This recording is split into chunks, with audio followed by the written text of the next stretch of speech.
Good morning, everyone. Welcome to the live in-person and live Zoom worship service of the Unitarian Universalist Church of Riverside. Thank you for joining us here in person, and thank you for joining us remotely by Zoom, where we will continue live streaming and posting these services on our YouTube channel for our virtual attendees. I'm Grace, a member of the worship committee, and I will be your worship associate today.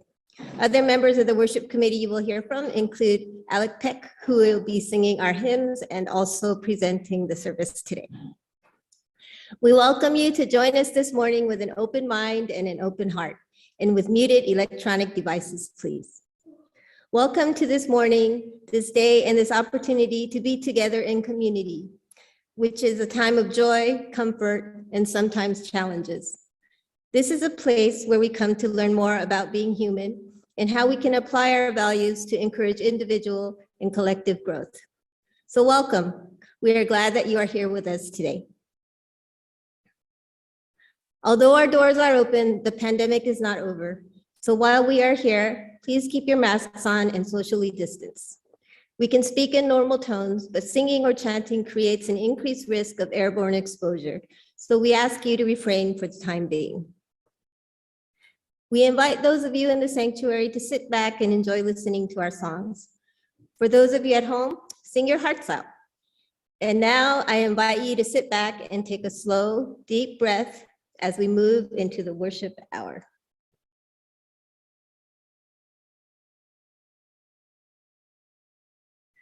Our opening hymn this morning is Song of Gratitude. For those in the sanctuary, please sit back and enjoy the hymn, but please do not sing along.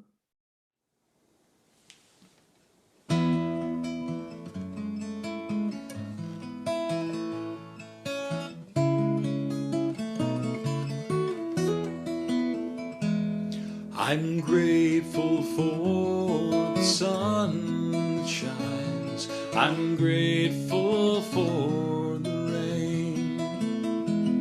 And when life's bumps and life's bruises come, I'm grateful all the same. So just knowing I am a lonely soul, hand in hand with a world full of lonely souls, brings peace and love to my beating heart, and faith blooms in me again.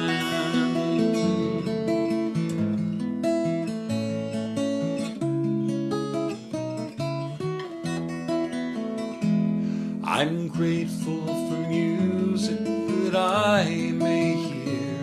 I'm grateful for a tune, the songs that seem to flow through my mind like a river chasing the moon. So just knowing I am a lonely soul, hand in hand with a world full of lonely souls, brings peace and love to my beating heart, and faith blooms in me again.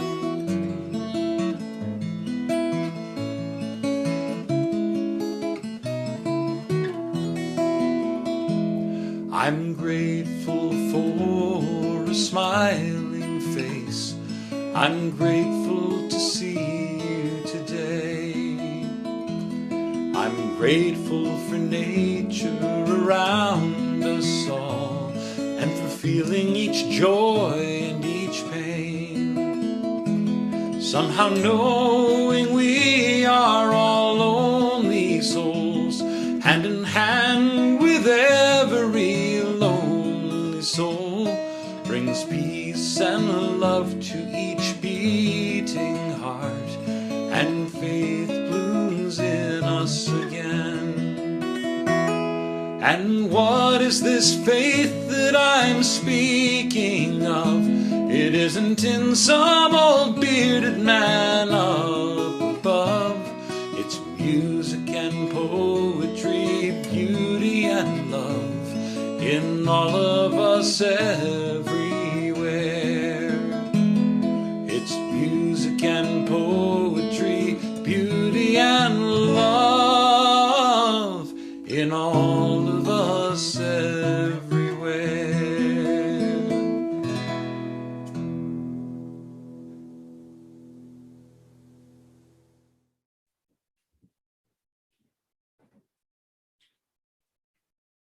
For our call to worship, you are welcome to read with me the mission statement of our church. Our mission is to foster a diverse religious community that celebrates life, affirms the individual, encourages spiritual growth and open thought, and works to advance social justice and environmental sustainability. Today, UUCR member Alec Peck will be reading an excerpt from The Road Less Traveled by Dr. Morgan Scott Peck. Dr. Morgan Scott Peck was born in New York in 1936. He attended Phillips Exeter Academy, but was expelled for refusing to attend mandatory ROTC sessions. He transferred to Harvard, where he received a bachelor's degree in 1958. He received a medical degree in 1963 from Case Western Reserve University School of Medicine. Dr. Peck is among the founding fathers of the self-help genre of books.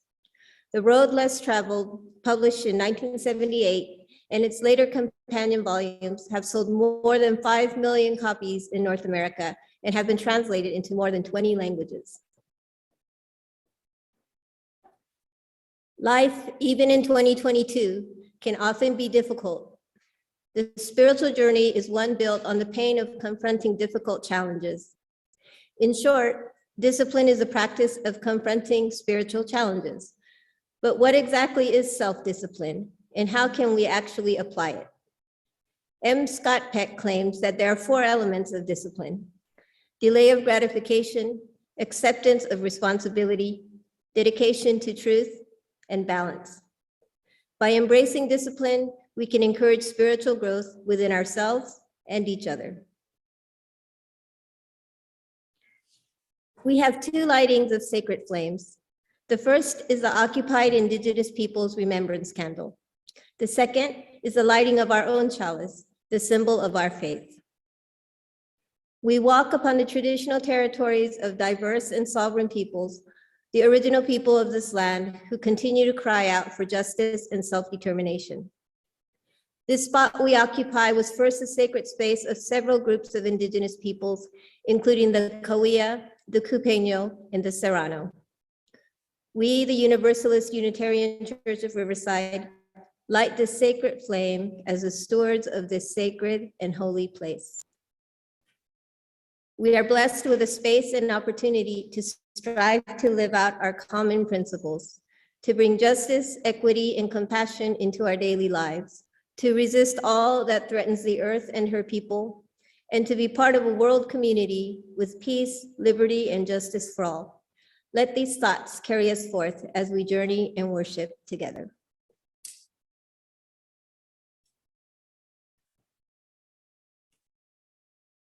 Today's reading of the Chalice lighting is A Communion of Heart and Soul by Bruce Southworth.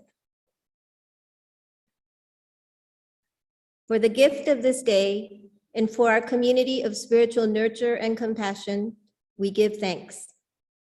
We light this chalice as a symbol of our faith.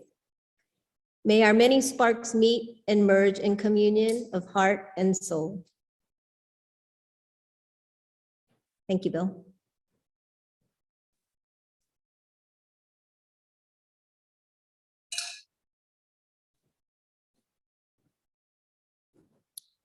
Greeting our guests. So there is no script for greeting our guests. I know what happened to it. 1 minute, please.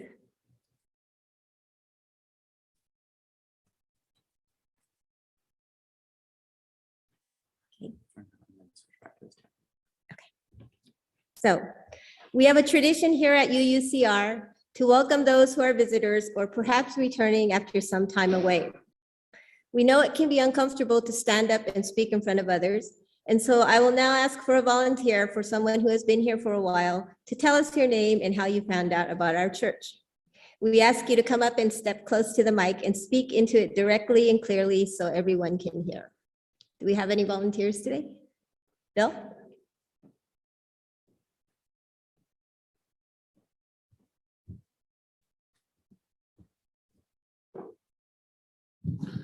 Somehow this speech never comes out the same way twice. Probably a good thing. One of the things that often happens when you're a Unitarian is that you find yourself coming from one background, moving into another. In my particular case, it was moving from being raised pretty much Episcopalian, then following a rather brutal religious war in my own family, going basically the Wiccan neo-pagan route. Quite a change from where I was raised. There was a drum circle being held nearby. I didn't know much about the Unitarians, but I thought anybody can have a drum circle. Well, I was definitely in need of one. I came, Linda Van Voorhees had been running the thing. This was back in the mid to late 90s, I believe. We went there, had the drum circle. It was wonderful. It was like blowing up carbon from a jammed engine. Felt much better at the end of it. And then something struck me that I'm sitting here in the middle of all this Gothic architecture, stained glass on the windows, just having finished the drum circle, meeting a whole batch of neat people, and suddenly realizing that I am surrounded by people, the people who run this show, the people around the church, they didn't 100% care if I was a clone of them or not. They didn't care if I was a duplicate of their faith, since half of them are pulling from half a dozen traditions their own selves. And it was just sort of have your drum circle, connect with the infinite the way you see fit, and lock the joint up when you're ready to go. And I suddenly realized that people who are not trying to clone you, but want you to have your walk towards the infinite world we live in. And they're not trying to force you to do it their way, but they're saying, walk in love, walk in peace. I might drop in on you one time. I won't feel compelled to back what you're saying, but I won't feel necessarily like denying it. And we can live together. And I realized at that point, people like that, people who aren't trying to clone you into being a subcopy of themselves, these are people to keep track of, maybe for the rest of your life. And I'm still here. Thank you, Bill. And that's how it's done. Except less long-winded. If you are new here, a visitor or an old friend, please raise your hand to stand and come up to the mic in front of the pulpit.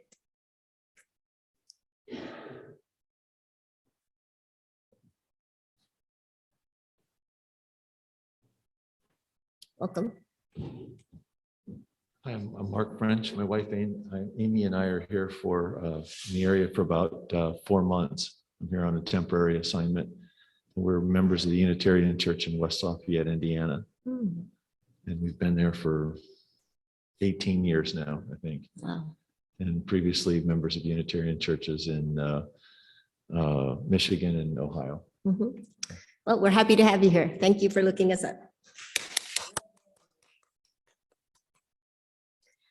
If there's someone online who would like to introduce themselves, please raise your hand and we will call on you by Zoom. Please let us know who you are, where you are from, and how you found out about us.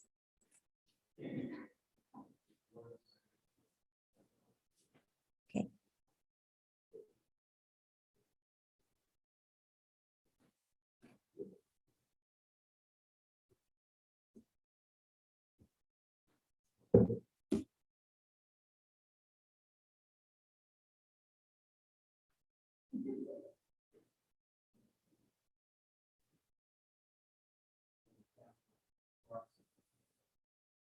Okay.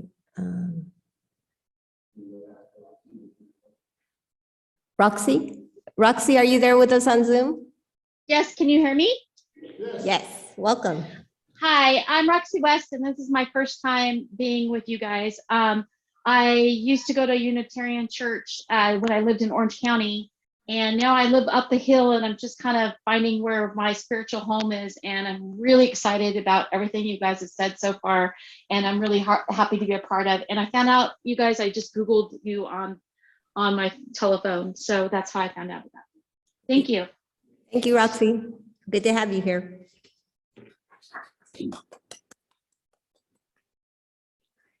For any other new guests, please join us for socializing and coffee hour after the service.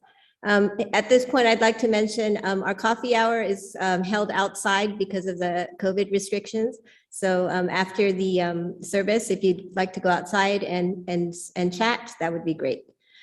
We'd love to chat with you outside in the parish hall, where you can also find our visitors book.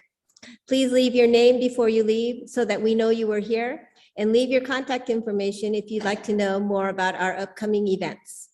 For those online, the best way to get added to the mailing list is to email the church office at admin@uuchurchofriverside.org.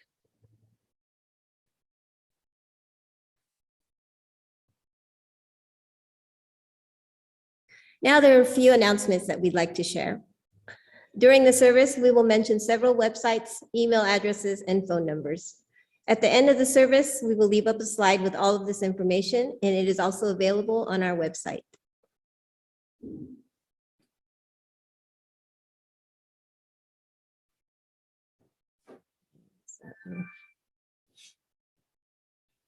The slide shows chat time.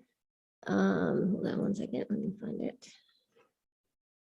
Chat time provides an opportunity to talk among ourselves and discuss the service and leading on to various other topics. It's held on Zoom 20 minutes after the end of the service, typically around 11:30. To participate in person, please join us back here in the sanctuary. The location may change depending on safety per pandemic regulations. To participate online, you need a separate Zoom link, so please go to our website at uuchurchofriverside.org for the Zoom chat time link on the main page. Lunar Fest, January 29th through the 30th. We are planning to have a book sale during the Lunar Fest. Please bring the books you no longer want taking up space for us to sell. Please see Kate if you have time to help sort through books or are available to help at the sale.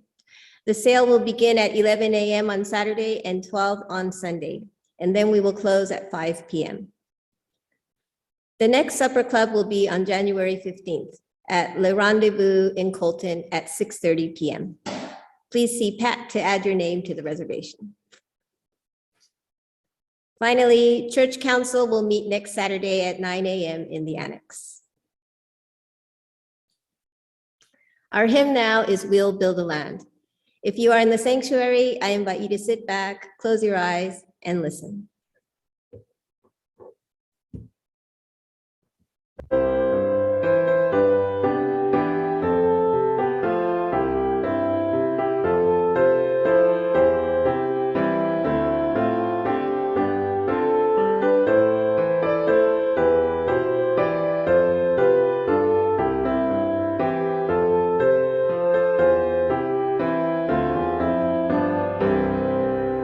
We'll build a land where we bind up the broken.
Sharing our treasure.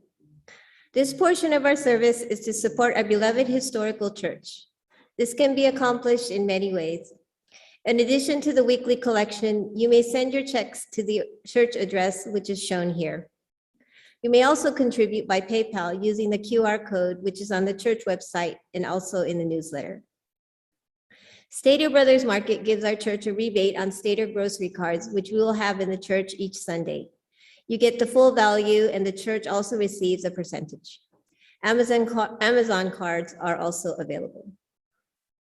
Please donate as the Spirit moves you by whatever method works best for you.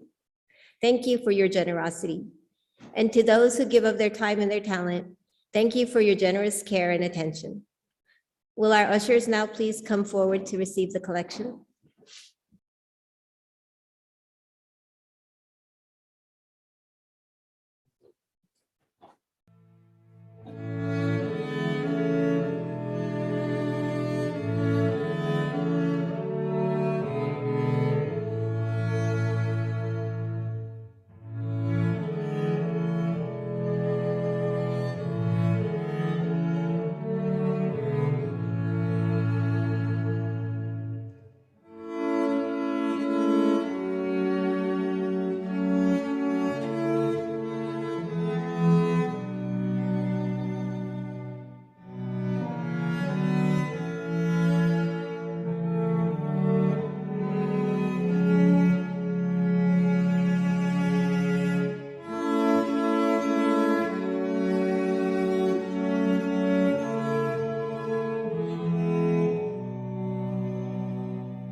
Our next hymn is From You I Receive. Please sit back quietly and enjoy.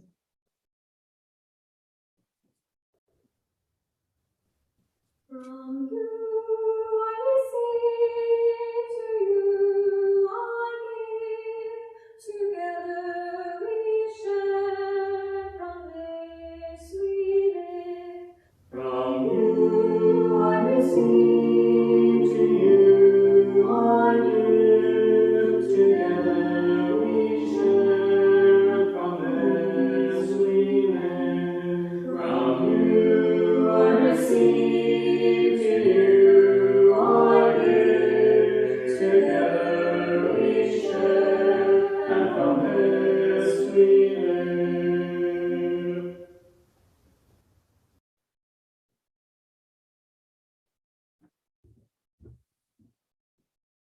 Our meditation today is by Kendall Gibbons.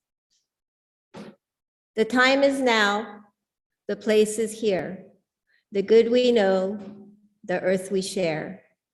This day we have, this love we give, no other truth, no other joy, no other life, no other world.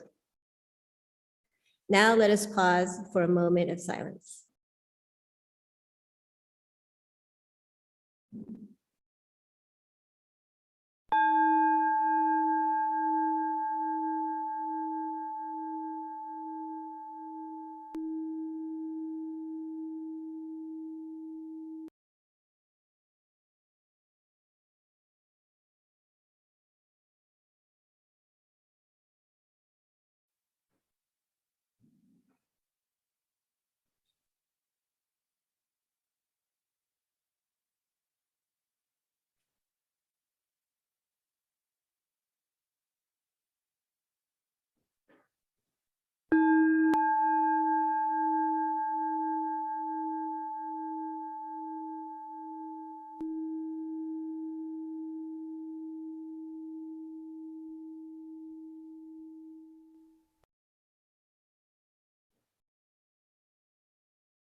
Now, I would like to introduce Alec Peck reading to us on Wielding the Tools of Discipline from the book, The Road Less Traveled by Dr. M. Scott Peck. Alec?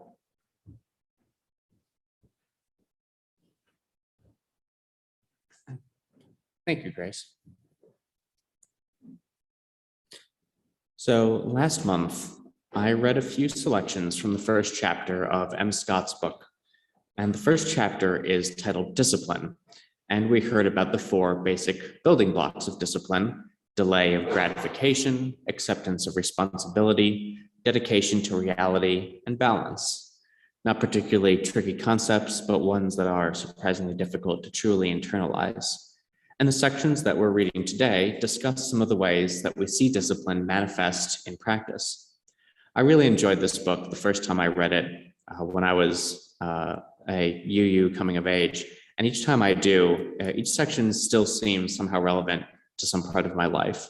And perhaps if you enjoy it too, then we'll continue to hear more excerpts in the future. I'll once again first start with M. Scott Peck's preface, which is told in the first person from his perspective. The ideas herein presented stem, for the most part, from my day-to-day clinical work with patients as they struggle to avoid or gain even greater levels of maturity. Consequently, this book contains portions of many actual case histories.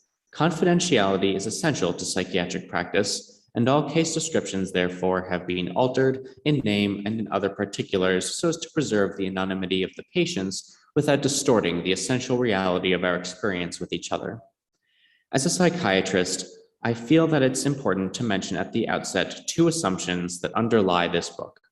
One is that I make no distinction between the mind and the spirit, and therefore no distinction between the process of achieving spiritual growth and achieving mental health. They are one and the same. The other assumption is that this process is a complex, arduous, and lifelong task. I do not belong to any particular school of psychiatry or psychotherapy. I am not simply a Freudian or Jungian or Adlerian or behaviorist or gestaltist. I do believe that there are, I do not believe that there are any single easy answers. I believe that brief forms of psychotherapy may be helpful and are not to be decried, but the help they provide is inevitably only superficial. Why do a majority of people develop a capacity to delay gratification, accept responsibility, be dedicated to reality and balance, and yet a substantial minority fail to develop this capacity? The answer is not absolutely scientifically known. The role of genetic factors is unclear. The variables cannot be sufficiently controlled for scientific proof. But most of the signs rather clearly point to the quality of parenting as the determinant. It's not that the homes of these unself-disciplined children are lacking in parental discipline of some sort, but most often these children are punished frequently and severely throughout their childhood, slapped, punched, kicked, beaten, and whipped by their parents for even minor infractions. But this discipline is meaningless because it is undisciplined discipline. One reason that it is meaningless is that the parents themselves are undisciplined and therefore serve as unself-disciplined role models for their children. They are do as I say, not as I do parents. Since we do not have the benefit of comparison when we are young, our parents are godlike figures to our childish eyes. And even when parents do things a certain way, it seems to the young child that that is the way that they should be done. If the child sees their parents day in and day out behaving with self-discipline, restraint, and dignity with the capacity to order their own lives, then the child will come to feel in the deepest fiber of their being that this is the way to live. And if a child sees their parents day in and day out living without self-restraint or self-discipline, then they will come in the deepest fiber of their being to believe that that is the way to live. Yet more important than role modeling is love. For even in chaotic and disordered homes, genuine love is occasionally present. And from such homes may come self-disciplined children, and not infrequently parents who are professional people, doctors, lawyers, clubwomen, and philanthropists who lead lives of strict orderliness and decorum, but yet lack love, send children into the world who are as undisciplined and destructive and disorganized as any child from an impoverished and chaotic home. Ultimately, love is everything. The mystery of love will be examined in later portions of this book. Yet for the sake of coherency, it may be helpful to make brief but limited mention of its relationship to discipline at this point. It is not that the homes of these unself-disciplined children are lacking in parental discipline of a sort. I think I read this already, didn't I?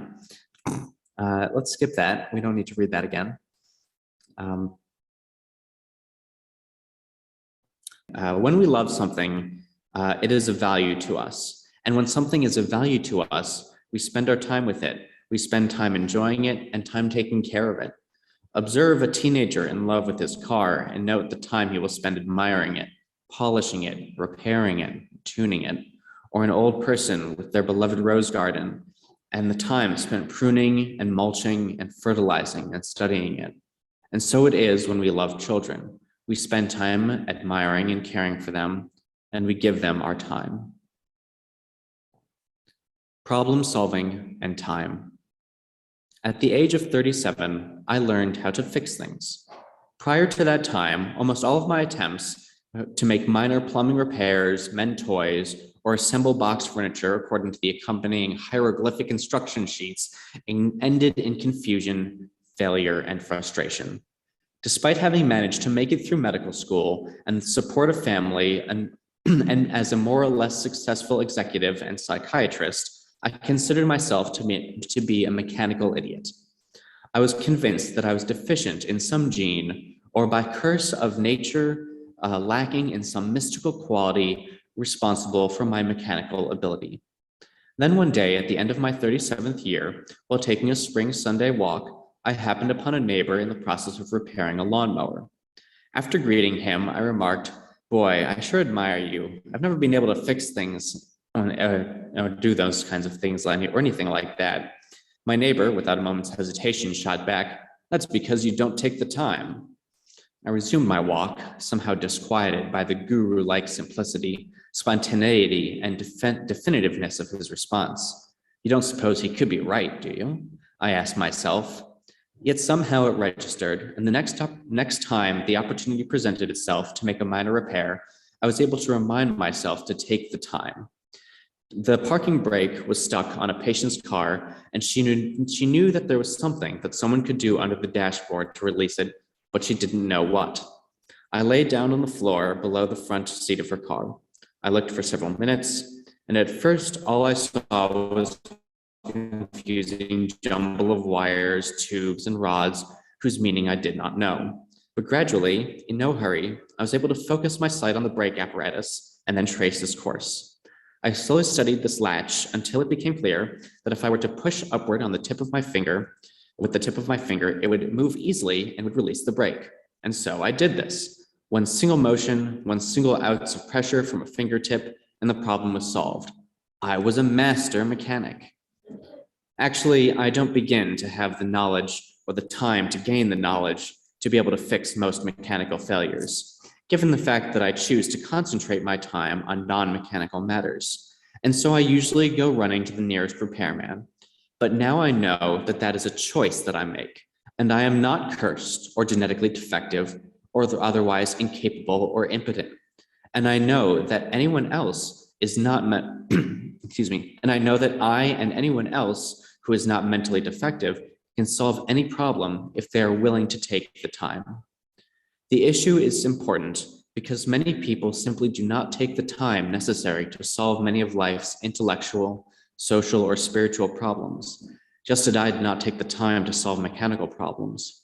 Before my mechanical enlightenment, I would have awkwardly stuck my head on the dashboard of my patient's car, immediately yanked at a few wires without having the foggiest idea what I was doing, and then, with nothing constructive resulting, I would have thrown up my hands and proclaimed, "It's beyond me." And this is precisely the way that so many of us approach our dilemmas in day-to-day living. The issue is one of time. Once we become aware of personal problem, we feel so discomforted that we demand an immediate solution, and we are not willing to tolerate the discomfort long enough to analyze the problem. The solution to the problem represents gratification. If we are unable to delay this gratification, the result is that those solutions are usually inappropriate. Transference and the outdated map. The process of clinging to an outmoded view of reality is the basis for much mental illness. Psychiatrists refer to this as transference, and there are probably as many subtle variations on the definition of transference as there are psychiatrists, and my own definition is this. Transference is the set of ways of perceiving and responding to the world which is developed in childhood and which is usually entirely appropriate to the childhood environment, indeed often life-saving, but which is entirely inappropriately transferred to the adult environment. The way in which transference manifests itself while always pervasive and destructive, is often subtle. Yet the clearest examples must be unsubtle. One such example was a patient whose treatment failed by virtue of his transference. He was a brilliant but unsuccessful computer technician in his early 30s who came to see his wife who had left him, taking their two children, who came to see me because his wife had left him, taking their two children. He was not particularly unhappy to lose her, but he was devastated by the loss of his children, to whom he was deeply attached. He had dropped out of college where he was studying to be an electrical engineer because, as he said, quote, "My teachers were a bunch of hypocrites, hardly different than the police." Because of his brilliance and creativeness in the field of computer technology, his services were in high demand by industry, but he was never able to advance or keep a job for more than half a year, occasionally being fired, but more often quitting after disputes with his supervisors, whom he described as liars and cheats, interested only in protecting their own ass. His most frequent expression was, quote, "You can't trust a goddamn soul," unquote. He described his childhood as normal and his parents as average. But in the brief periods of time he spent with me, however, he casually and unceremoniously and unemotionally recounted numerous instances during his childhood when his parents had let him down. They promised him a bike for his birthday, but they forgot about it and gave him something else. Once they forgot his birthday entirely, but he saw nothing drastically wrong with this since they were very busy. They would also promise to do things on his weekends and then would usually be too busy. Numerous times they would forget to pick him up from meetings or parties because, quote, "they had a lot on their minds," unquote. What happened to this man was that as a young child, he suffered painful disappointments after painful disappointment through his parents' lack of caring. Gradually or suddenly, I don't know which, he came to the agonizing realization in mid-childhood that he could not trust his parents. Once he realized this, however, he began to feel better because his life had become more comfortable. He no longer expected things from his parents or got his hopes up when they made promises. When he stopped trusting his parents, the frequency and severity of his disappointments diminished drastically. Such an adjustment, however, is the basis for future problems. To a child, their parents are everything. They represent the world. The child does not have the perspective to see that other parents are different and frequently better. They assume that the way their parents do things is the way that things are done. Consequently, the reality that this children comes to is not, "I cannot trust my parents," but "I cannot trust people." Not trusting people, therefore, becomes the map by which he entered adolescence and adulthood. With this map and with an abundant store of resentment resulting from his many disappointments, it was inevitable that he came into conflict after conflict with authority figures like police, teachers, and employers. And these conflicts only served to reinforce his feelings that the people who had everything to give to him in the world could not be trusted. He had many opportunities to revise his map, but they were all passed up. For one thing, the only way that he could learn that there were some people in the adult world that he could trust was to risk trusting them, and that would require a deviation from his map to begin with. For another, such relearning would require him to revise his view of his parents and to realize that they did not love him and that he did not have a normal childhood and that his parents were not average in their callousness to his needs. Such a realization would have been extremely painful. And finally, because of his distrust of people was a realistic adjustment to the reality of his childhood, it was an adjustment that worked in terms of diminishing his pain and suffering. Since it's extremely difficult to give up adjustments that once worked so well, he continued on his course of distrust, unconsciously creating situations that serve to reinforce it. When problems of transference are involved, as they usually are, psychotherapy is, among other things, a process of map revising. Patients come to therapy because their maps are clearly not working, but how they may cling to them and fight in the process every single step of the way. Frequently, they need to cling to their maps and fight against losing their need to fight against losing them is so great that therapy becomes impossible, as did the case for the computer technician. He felt that I was being unreasonably rigid, that I had no concern for his needs, and I was interested only in my own time and clearly caring nothing for him, and therefore I could not be trusted. It was on that basis that our attempt to work together was terminated, which was another landmark on his old map. The problem of transference is not simply a problem between psychotherapists and their patients. It is a problem between parents and children, husbands and wives, employers and employees, between friends, between groups, and even between nations. It is interesting to speculate, for instance, on the role of transference issues played in international affairs. Our national leaders are human beings who after all, had childhoods and childhood experiences that shaped them. What map was Hitler following, and where did it come from? What map were American leaders following when initiating, executing, and maintaining the war in Vietnam, Afghanistan, Iraq? Truth or reality is avoided when it is painful. We can revise our maps only when we have the discipline to overcome that pain. To have such discipline, we must be totally dedicated to truth. That is to say that we must always hold truth as best as we can determine it to be the most important, most vital to our self-interest, more vital than our self-comfort. Conversely, we must always consider our personal discomfort relatively unimportant, and indeed even welcome it in service of searching for truth. Mental health is an ongoing process of dedication to reality at all costs. What does a life of total dedication to truth mean? It means, first of all, a life of continuous and never-ending, stringent self-re-examination.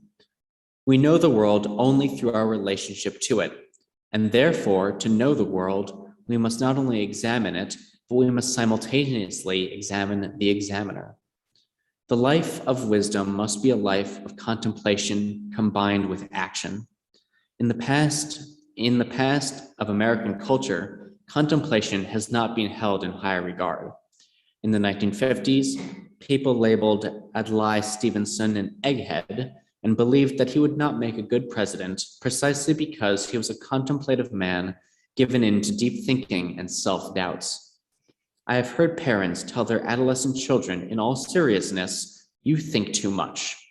What an absurdity this is, given the fact that it is our frontal lobes, our capacity to think and to examine ourselves, that makes us most human. Fortunately, such attitudes seem to be changing as we begin to realize that they are a source of dangers in the world that lie more within us than outside of us, and that the process of constant self-examination and contemplation is essential for our ultimate survival. Still, I'm talking of relatively small numbers of people who are changing their attitudes. Examination of the world without is never as personally painful as examination of the world within.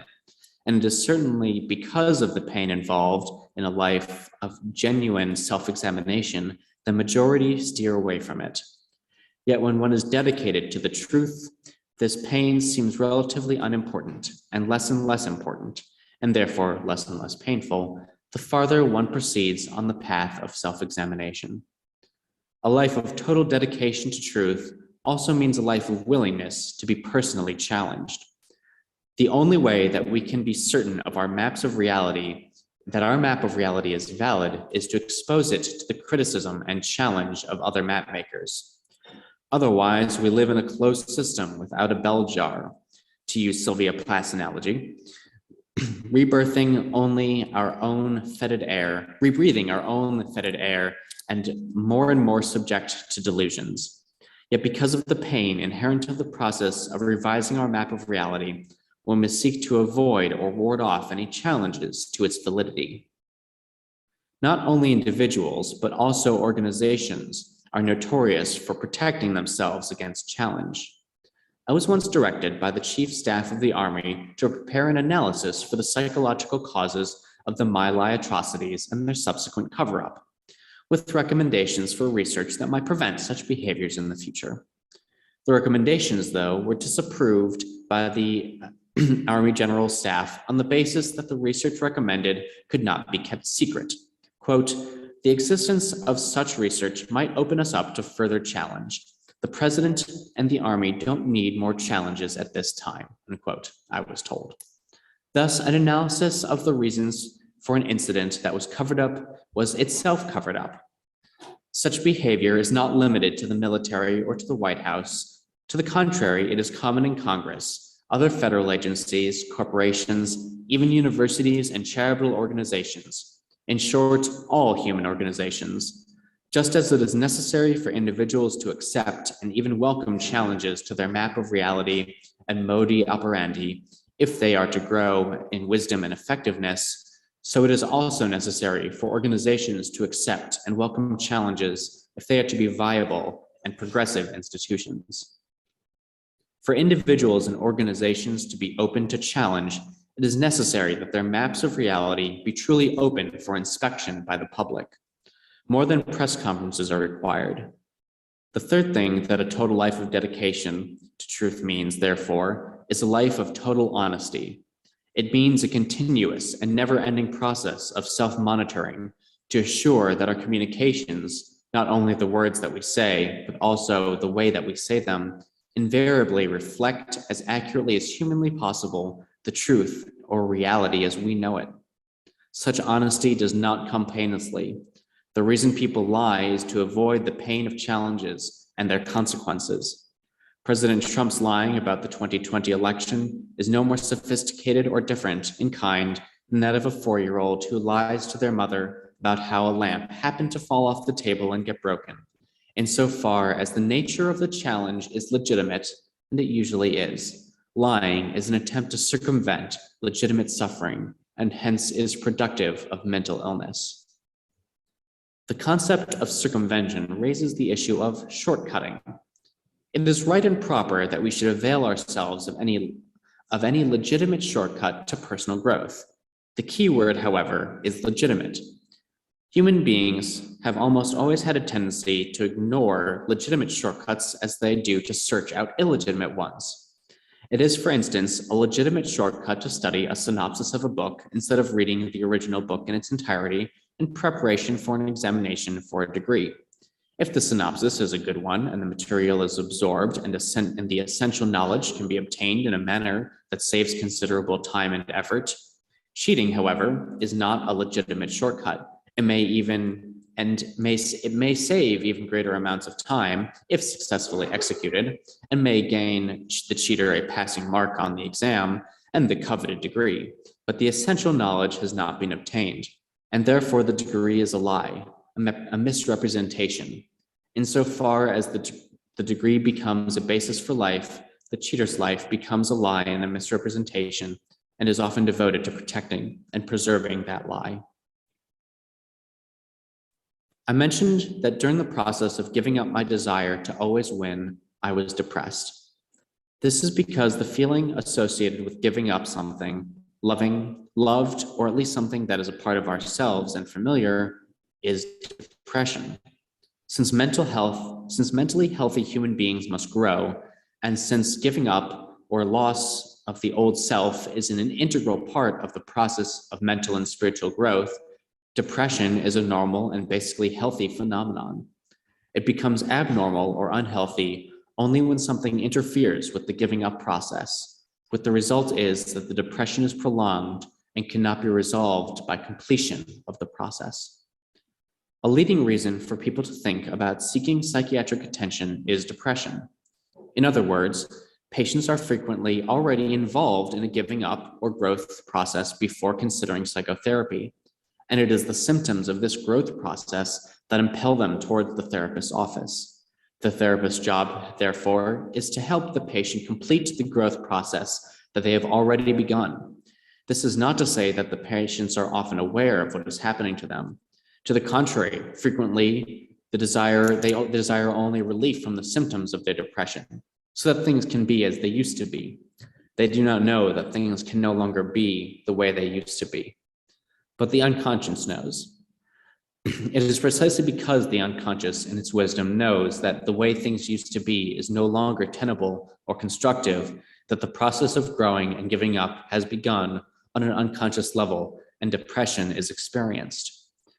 As likely as not, the patient will report, "I have no idea why I'm depressed," or will ascribe the depression to irrelevant factors. Since the patient is not yet consciously willing or ready to recognize that the old self and the way things used to be are outdated, and they are not aware that their depression is signaling that major change is required for successful and evolutionary adaptation.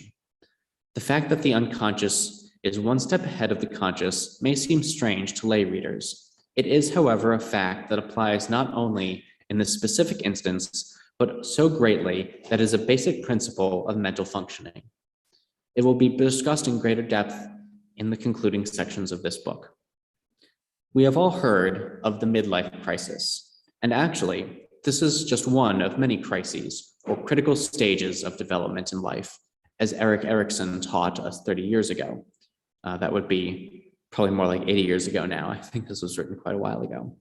Erikson delineated 8 crises, perhaps there are more.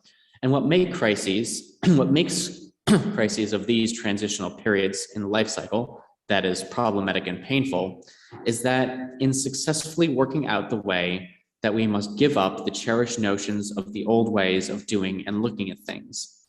Many people are unwilling or unable to suffer the pain of giving up the outgrown and that which needs to be forsaken.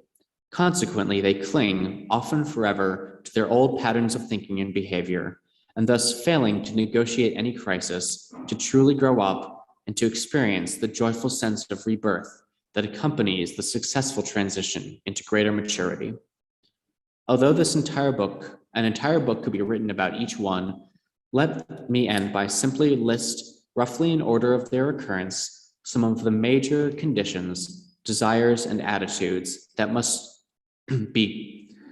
be given up in the course to a wholly successful and evolving lifetime. The state of infancy in which no external demand need to be responded to. The fantasy of omnipotence. The desire for total, including sexual, possession of one's parents. The dependency of childhood. The distorted image of one's parents. The omnipotentiality of adolescence. The freedom, quote, freedom, unquote, of uncommitment. The agility of youth. The sexual attractiveness and potency of youth. The fantasy of immortality. Authority over one's children's, various forms of temporal power, the independence of physical health, and ultimately the self and life itself. That's all I have to read from M. Scott Peck's first chapter, Discipline. The second chapter is about love, if we want to hear more in the future. And now I'm going to hand it back to Grace.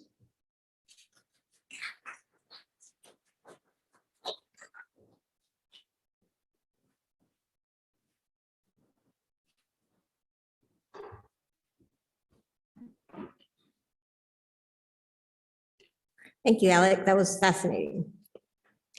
Our next hymn will be Love Will Guide Us. Those in the sanctuary, sit back, close your eyes, and listen quietly.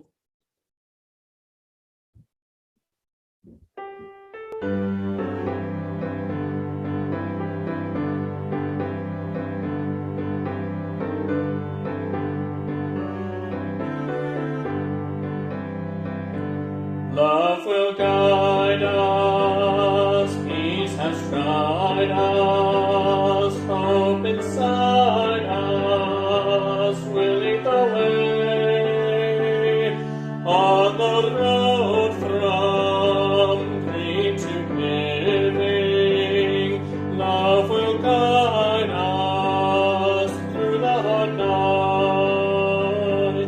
If you cannot sing like angels, if you cannot speak before thousands, you can give from deep within you. You can change the world with your love. Love will guide us, peace has tried us, hope inside us will lead the way on the road from greed to giving. Love will guide us through the hard night.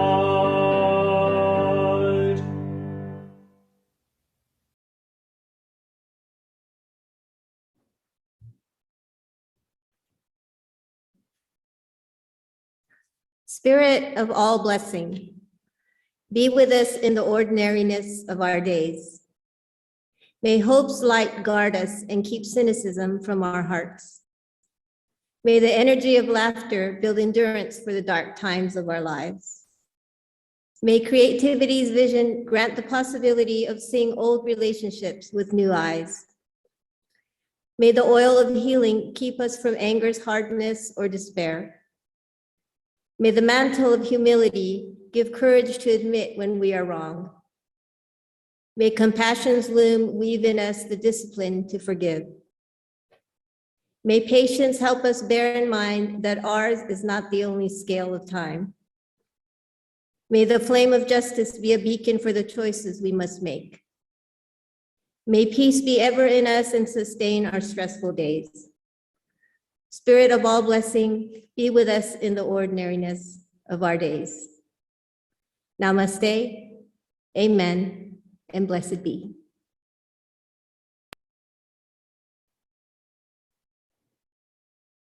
Thank you, Alec, for sharing that reading with us this morning. It is sincerely appreciated, and we look forward to seeing you again. If there are those of you who would like to stay for an additional 10 to 15 minutes to share some discussion or observations from the service, please remain with us in the sanctuary. For the rest of you, you are welcome to adjourn into the parish hall. Please remember to social distance, wear your masks indoors, and take your coffee and refreshments outside. Thank you for joining us.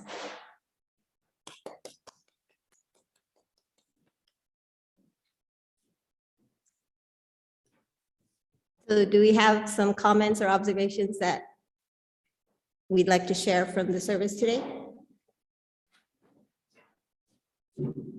Anyone on Zoom, madam?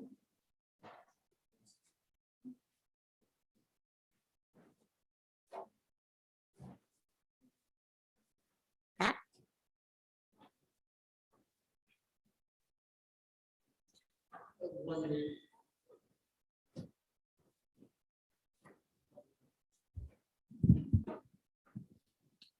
I was really surprised that a book written in 1978, I think, had comments about Trump's refusal to accept this election.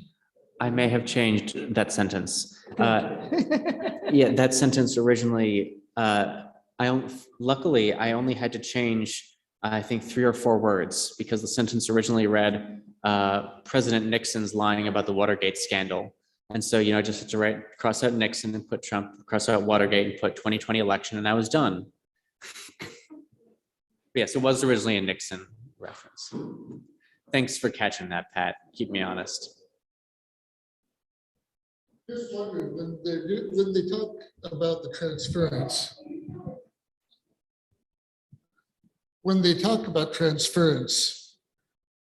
how often do we wind up with a transference that isn't quite accurate?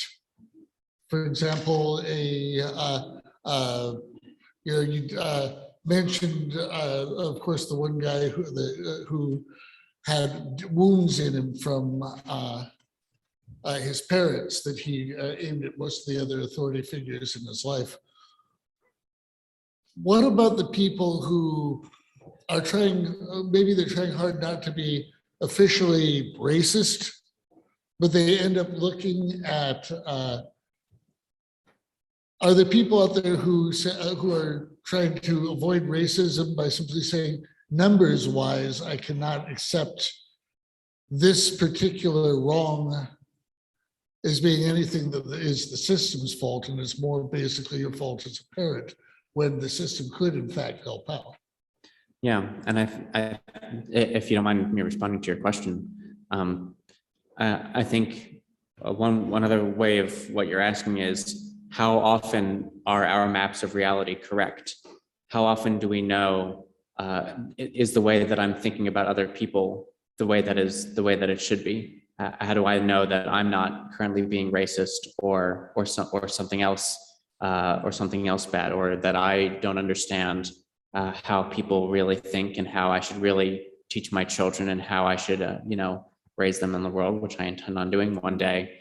And unfortunately, the answer is that our map is guaranteed to always be wrong. And that's why the process of map redrawing is a constant and lifelong one.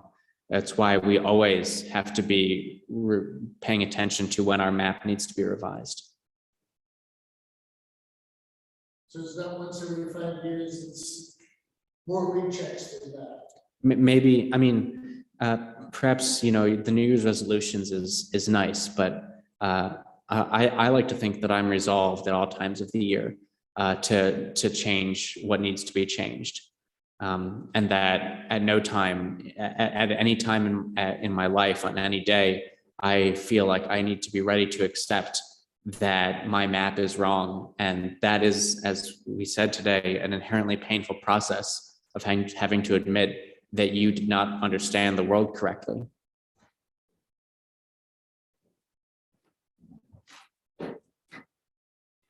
Grace. I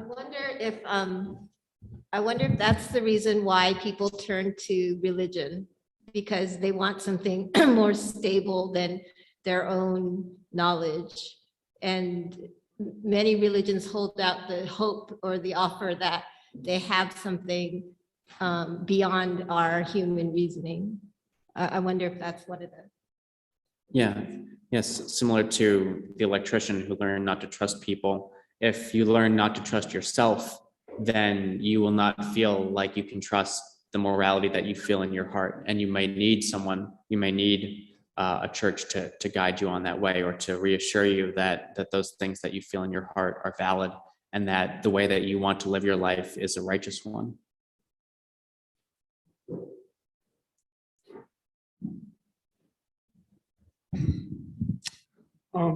Kind of to elaborate on what you're talking about, the main reason why I consider myself spiritual, or at one time religious, because I would see Christians and they were kind of like, they had this zombiness to them, in a sense that no matter what was going on, they kept calm. They had a peacefulness about themselves. You saw it when the Christians that ISIS were beheading, how they were just walking, and before an ideal to just willingly give up your life. I mean, because it's made me actually draw a line between my, I guess, religion, if you would, though I'd like to think I have a relationship, as opposed to my patronage, my statesmanship, who I am as an American, or whatnot. And to basically answer that is, if they come at me because I'm dissident or constitutionalist, because I believe in what Kennedy, I believe, his room for and vision for what our country, was to be, they'd have to kill me for my guns. But the moment they said I was Yahshuan, because something that I believed in that was bigger than myself, even if it wasn't Yahshua, if it was for to be intellectual, just to have my thoughts, to be, I guess, freedom. I'm kind of worried about today because I'm thinking we're really going to get an understanding. This modern society here in America can get an understanding of how freedom isn't free soon enough. You know, things are because any country or any superpower that's lost that was losing their grip on the people has made provisions to tighten the grip on the people. But anyhow, that's another hearsay. Now, going on what your discussion today has hit me personally really hard because at this particular moment in my life, I'm actually, my daughter, she ran away from me at age 15 and literally kind of like sat me down, was like, Dad, I put a vote of no confidence in you and I'm going to abandon you. And that's exactly what she did, ran away and found a family, another family to be with. Now, it's a trip how the universe, Sky Council, if you would, gave her, she went out, she's a Capricorn, she went out and found her next life for herself, you know, her own path. What a strong-willed individual for being so young and having to do that. It breaks my heart that she felt that she had to do that. But when it came to who I am as an individual, what I wanted to accomplish, at least in this consciousness in my realm, was I totally failed. I totally dropped the ball. So I went through a period of having to, of actually going through something that I didn't want to get over, if that makes any sense. And I did some therapy and I worked with my therapist for a while and basically just got to the point where, I don't know if you guys know anything about Wielding, there's slag. It was self-pity. That's the best way I kind of, and you know, and I think it's just a matter of how, what I'm using today to pull myself through is the hope. And being here today, you see what I'm talking about? And I think that's what understanding this book, you know what I mean? Today, I was actually needing to get the name of the book. Please excuse me. I didn't mean to talk so long, everybody, but That's okay. it was just amazing what you know, totally discussing what you're talking about, because you know, to me, religion is man trying to make favor in God's eyes, or the Creator's eyes, when you have this relationship with Him. You know, He's right here next to us. It's, you know, God digs it when we pray, but really, He's here with us. Or we're going to bad places, doing the bad things, and when we're working hard and living right and being moral. Yeah. To answer your question, the book is The Road Less Traveled. Right. M. Scott Peck is the author.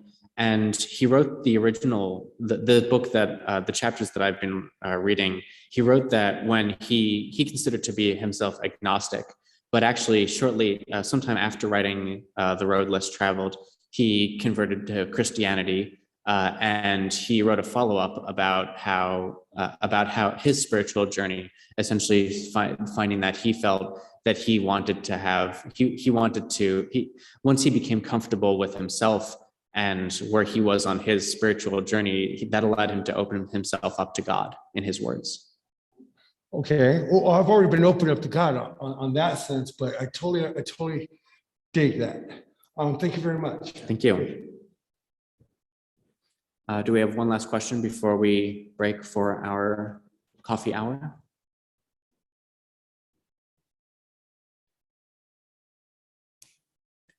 Excellent. In that case, let's have a little bite to eat.